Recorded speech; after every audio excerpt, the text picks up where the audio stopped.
Dear Sudha madam, we have a huge respect for you, but this statement which you passed recently, Vijay fans goonism. See, if your movie has a content, nobody can stop that. Fucking nobody can stop that. Mark my words, because ತುಂಬಾ films ನೋಡಿದೀವಿ, content ಚೆನ್ನಾಗಿದ್ದು promotion ಇಲ್ಲ ಅಂತ ಹೇಳಿದ್ರು ಕೂಡ ಆ film ಓಡುತ್ತೆ. ಇದು 100% ಸತ್ಯ. ಯಾವುದೋ ಒಂದು ಫ್ಯಾನಿಸಮ್ ಬಂತು, ಅದನ್ನು ಸ್ಟಾಪ್ ಮಾಡ್ತಿದ್ದು, ಇವೆಲ್ಲ ಕಂಟೆಂಟ್ ಅಲ್ಲಿ ಪೊಟೆನ್ಷಿಯಲ್ ಇಲ್ಲ ಅಂತ ಹೇಳಿದಾಗ ಈ ತರ ವರ್ಡ್ಸ್ ಬರುತ್ತೆ.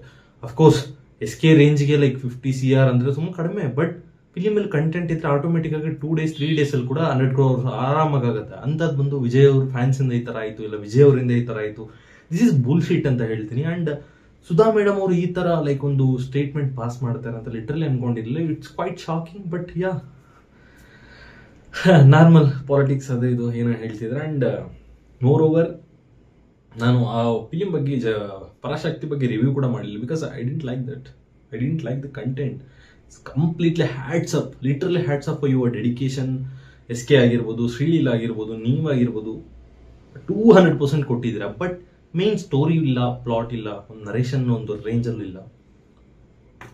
ಸೊ ಇವಾಗ ವಿಜಯ್ ಫ್ಯಾನ್ಸ್ನ ಮಾರ್ಕ್ ಮಾಡೋದು it's not at all right. Okay, ಇಲ್ಲಿ ತನಕ ವಿಡಿಯೋ ನೋಡಿದ್ದೀರಾ ಅಂತ ಹೇಳಿದ್ರೆ ಇಶ್ಯೂ ಮೇಲೆ ನಿಮ್ಮ ಅನಿಸಿಕೆ ಏನಂತ ಕಮೆಂಟ್ ಬಾಕ್ಸ್ ಅಲ್ಲಿ ತಿಳಿಸಿ. ಇಲ್ಲಿ ತನಕ ವಿಡಿಯೋ ನೋಡಿದ್ದೀರಾ ಅಂತ ಹೇಳಿದ್ರೆ ಚಾನಲ್ ಸಬ್ಸ್ಕ್ರೈಬ್ ಮಾಡಿ. ಸಿಗೋಣ ವಿಡಿಯೋದಲ್ಲಿ. ಟಿಲ್ ದೆನ್, ಬಾಯ್.